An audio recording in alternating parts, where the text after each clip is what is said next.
गवार बहू ने बनाया नए साल पर केक। माँ उठो ना, देखो दैया को भूत लगी है। फुलवा बिछौना छोड़कर गौशाला में बंधी गाय को चोकर डालती है। देखो तो पूरी गौशाला में कितना गोबर फैलाया है लाली तूने। तू ना हमारा काम मत बढ़ाया कर, एक जगह रहकर कायदे में गोबर किया कर। अभी घर आंगन लीपना है, बर्तन मांजना है, कितना काम है। तभी गाय को पूंछ हिलाती देखकर सास गोमती कहती है अरे क्यों डांट रही है इसे, मेरी गांव की गोरी बहू। देखिए ना सासू जी, इसने गोबर का ढेर लगा दिया है, अब लगे हाथ उपले बांधने पड़ेंगे। नारायण का गरीब परिवार आलोकनाथ के बड़े बंगले से सटे पुरानी कच्चे घर में बड़ी ही गरीबी में गुजर बसर करते हैं। परिवार में सास ससुर बहू बेटे चीनी है। घर का खर्चा उमेश पर है, जो कि आलोकनाथ के बंगले में ड्राइवर है। फुलवा आंगन में बैठी उपले बनाती है, वहीं गाड़ी में बैठी मान्या घमंड दिखाकर कहती है, उमंग, ये तुमने किसी ड्राइवर पर रखा हुआ है, एकदम बैलगाड़ी की तरह स्लो कार चला रहा है ये। वो भाभी जी, आगे रास्ते पर बहुत कोहरा छाया हुआ है, इसलिए मैंने स्पीड कम की है। ये भाभी जी किसे कहा तुमने? कॉल मी मैडम, समझे? मेम साहब कहो मुझे। दो कौड़ी के ड्राइवर, अपनी औकात में रहो। इतने में बंगला आ जाता है और मान्या उतरती है तो उसकी नजर झोपड़ी में फुलवा को गोबर से उपले बनाते देखती है। इट्स सो याक, इतनी सुंदर बंगले के बाहर इन जैसे जाहिल गवारों की झोपड़ी किसने बना दी? And that's the bottom lady, कैसे अपने हाथों में गोबर उठा रही है। यो, मुझे तो उल्टी आ रही है। मान्या अंदर चली जाती है और उमंग कहता है, उमेश, तुम मान्या की बातों का बुरा मत मानना। अच्छा सुनो, आज शाम को बंगले में हमारी शादी की रिसेप्शन पार्टी रखी है, तो सभी को लेकर आना। ठीक है छोटे बाबू। उमेश अपने घर आता है। उमेश बेटा, आ गया तू? कैसी रही शादी? बहुत आलीशान शादी थी बाबूजी। अरे वो तो होगी ही ना जी, बड़का बड़का लोग की शादी तो उका कहते हैं। ब्लैंकेटवा में जो होती है उसे ब्लैंकेट हुआ नहीं, बैंक्वेट कहते हैं फुलवा। हाँ, सही पकड़े हैं। माँ, साहब ने हमको रिसेप्शन में बुलाया है, बिना तोहफे के खाली हाथ जाना अच्छा भी नहीं लगेगा। फुलवा, तुम्हें तो केक बनाना आता है, तुम बढ़िया सा केक बना दो, हम तोहफे में उन्हें केक देंगे। ठीक है जी, आप थोड़ा मैदा अंडा ले आइए, बाकी लाली ने दूध दिया है, मलाई हम उससे बना लेंगे। फुलवा बड़ी खुशी से बढ़िया सा केक बनाकर लाती है, जहाँ राजरानी उन्हें मान्या से मिलवाती है। बहू, इनसे मिलो, ये है गोमती बहन, नारायण भाई साहब, और ये इनकी फुलवा बहू। शादी बहुत बहुत मुबारक हो मालकिन, ये हमने अपने हाथों से केक बनाया है आपके लिए। मैंने तुम्हें कहीं देखा है, लेट मी रिमेम्बर। हाँ, या सुबह तुम इन्हीं गंदे हाथों से एक गाय का गोबर उठा रही थी। तुमने सोचा भी कैसे कि मैं तुम जैसी जाहिल गवार के हाथ का केक खाऊंगी? ये केक हम जैसे हाई क्लास लोगों के खाने लायक नहीं। ये कहते हुए मान्या केक गिरा देती है और फुलवा को गवार कहकर उसकी बड़ी बेइज्जती करती। फुलवा रोते हुए वहाँ से चली जाती है। बहू, ये तुमने अच्छा नहीं किया, वो कितने प्यार से केक बनाकर लाई थी। हाँ मान्या बहू, तुम्हारा बर्ताव बहुत गलत था। मामी जी, पापा जी, इन जैसी जाहिल गवार को ज्यादा मुंह लगाना ना मेरी आदत में नहीं है, मुझे पसंद भी नहीं। हाँ। मान्या घमंड दिखाकर चली जाती है। माँ मत लो ना, चुप हो जाओ ना। चुप हो जा फुलवा बहू, देख चीनी भी रो रही है, अभी तक मालकिन की बहू की बातों को दिल से लगाए हुए है। सासू जी, आखिर ये शहर वाले खुद को समझते क्या है? अरे कौन हक दिया इन्हें किसी गांव वाले को गवार बोलने का? हम तो बड़ी खुशी से मैडम जी के लिए केक बनाए थे और उन्होंने वही केक हमारे मुंह पर दे मारा। जाने दे बहू, जिसकी जैसी सोच, मगर हमें तो पता है हमारी फुलवा बहू कितना बढ़िया केक बनाती है। अब अपने हाथों का केक बनाकर हमें खिला दे। फुलवा आंसू पहुंचकर केक बनाकर अपने ससुराल वालों को खिलाती है। अरे वाह माँ, ये वाला केक तो बहुत टेस्टी है। हाँ बहू, और ये तो चॉकलेट केक से एकदम अलग है। माँ जी, ये फच केक है, बड़का बड़का लोग यही वाला केक खाते हैं। फिर तो आप नए साल पर भी यही वाला केक बनाना माँ। पता भी नहीं चला कैसे ये बरस भी बीत गया और नया साल आने वाला है। ऐसे ही दिन बीतते हैं और गुजरते दिन के साथ मॉल से लेकर बाजार, दुकानें नए साल के लिए सज जाते हैं। मामी जी, मुझे नए साल की शॉपिंग के लिए जाना है, मुझे 50,000 रुपए चाहिए। इतने पैसों का क्या करेगी बहू तू? ओफो मामी जी, इतनी क्वेश्चन करना जरूरी है क्या? बहू, अभी उमंग और तुम्हारे ससुर जी के बिजनेस में थोड़ी ढील है, हाथ भी तंग है।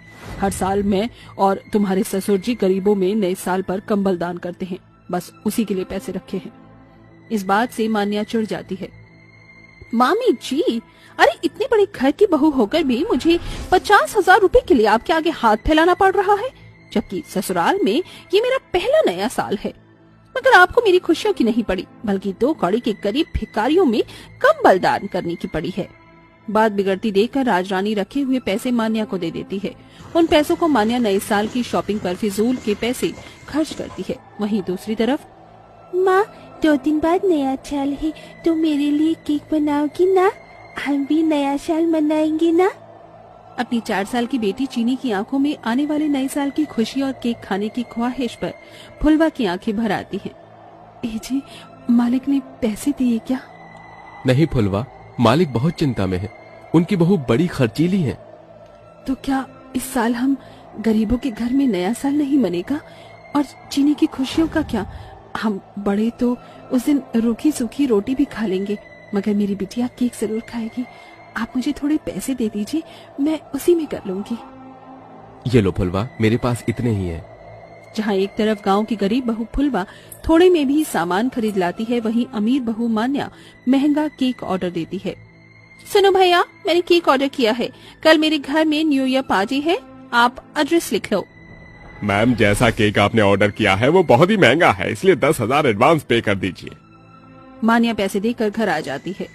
अगले दिन नया साल होता है। उस दिन फुलवा तड़के सवेरे कड़कड़ाती ठंड में भी उठकर घर आंगन लीपकर नहा धोकर पूजा पाठ करती है और अपनी सास ससुर के पैर छूती है। माँ जी, बाबूजी, नया साल मुबारक हो। जुग जुग जीती रहो, नया साल तुम्हें भी बहुत मुबारक हो। वहीं दूसरी तरफ मान्या रजाई में पड़ी होती है, जहाँ फुलवा खुद मिट्टी के चूल्हे पर धुआं सहकर भी अपने परिवार के लिए अपने हाथों से केक बनाती। वहीं शाम से पहले मान्या के घर केक आ जाता है। ये है हम अमीरों के खाने लायक, और एक केक उस चाहिल कबार ने बनाया था। अभी तो पार्टी स्टार्ट होने में टाइम है, मैं रेडी हो जाती हूँ। मान्या तैयार होने चली जाती है, पर जैसे ही बाहर आती है तभी अपनी ऊंची सैंडल के चलते वो केक पर ही गिर जाती है। ओह नो, मेरा केक! अब मैं क्या करूँ?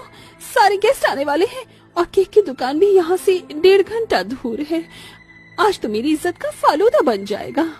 ये सोचकर मान्या रोने लगती है। तभी राजरानी कहती है, बहू, एक है जो तेरी इज्जत बचा सकती है, फुलवा। वो बहुत बढ़िया केक बनाती है। मगर मामी जी, मैं किस मुंह से जाऊं वहाँ? मान्या बहू, फुलवा गांव की है और गांव देहात के लोग बड़े दिलदार होते हैं। वो तुझे निराश नहीं भेजेगी, ये मेरा भरोसा है। मान्या फुलवा की झोपड़ी में जाती है। मेम साहब, आप यहाँ? फुलवा, आज मैंने अपने घर में नए साल की पार्टी रखी है। मैंने जो केक ऑर्डर करके मंगवाया था वो गिर गया। अब मेरी इज्जत तुम्हारे हाथों में है। मुझे अपना बनाया हुआ ये केक दे दो, मैं तुम्हें इसके पैसे दे दूंगी। मगर मैडम जी, आपने ही तो उस दिन कहा था कि मैं जाहिल गवार हूँ, फिर आपके मेहमान हमारे हाथों का केक कैसे खाएंगे? उस दिन आपने एक झटके में हमारी इज्जत उतार कर रख दी थी। मगर हम ऐसे नहीं, काहे कि गांव के हैं ना, इसलिए जानते हैं इज्जत कैसे कमाई जाती है। अगर हमारे बनाए इस केक से आपकी इज्जत और शान नहीं घटती तो ले जाइए। मान्या केक लेकर जाने लगती है। माँ, तुमने पूरी आंटी को केक क्यों दिया? अब हम क्या खाएंगे? तभी मान्या दरवाजे पर ही रुककर उन सबको कहती है, मुझे बहुत अच्छा लगेगा अगर आप सब भी नए साल के जश्न में मेरे घर आए। इस बात से फुलवा और उसके ससुराल वालों को बड़ी खुशी होती है, जिसके बाद बड़े ही आलीशान तरीके से उस बड़े से बंगले में गवार बहू का बनाया हुआ केक खाकर सभी बड़ी खुशी से नया साल मनाते हैं। ओम जय लक्ष्मी माता मैया, जय लक्ष्मी माता, तुमको निस दिन सेवक हरि विष्णु विधाता। ओम जय लक्ष्मी माता। यहाँ शिवांगी पूजा कर रही होती है तो वहाँ तेजस्विनी रसोई से उठकर आती है और अपनी बहू को पूजा पाठ करते हुए देखती है। क्या बात है बहू, सुबह सुबह भगवान की पूजा कर रही हो तुम। तुम तो पूरी ही सर्वगुण संपन्न बहू हो। हाँ माँ जी, वो क्या है ना, हमारी माँ ने सिखाया है कि सुबह उठते ही पूजा पाठ करना घर की लक्ष्मी के लिए बहुत अच्छा होता है और घर में बरकत आए, यही तो मैं चाहती हूँ। बहुत खूब बहू, बस ऐसे ही चलता रहना चाहिए। लेकिन हमारी विलायतन बहू कहाँ है जो छोटे छोटे कपड़े पहनकर इस घर में पधारी है? तभी बहुत तेज म्यूजिक की आवाज आती है। बाप रे बाप, देखो तो सही कितनी तेज म्यूजिक सिस्टम चला रखा है, पूरे घर को हिला दिया है। अरे जाओ शिवांगी बहू, देख कहीं सारे बर्तन नीचे गिरकर टूट ना जाए, पूरे घर में भूचाल जैसा आ गया है। तेजस्विनी ऐसे बोल ही रही होती है कि उधर उसकी क्रिश्चियन बहू बिस्तर से उठकर गाने पर डांस करने लगती है। मैं हीरोइन हूँ, मैं हीरोइन हूँ। तभी तेजस्विनी एनेस्थीसिया के कमरे में आती है और उसे कहती है, अरे बहू बस कर, हा? और कितना ज्यादा सर घुमाएगी हमारा? इतनी ज्यादा साउंड में तुझे पता है ना, ज्यादा तेज लाउड स्पीकर मेरी सेहत के लिए ठीक नहीं है।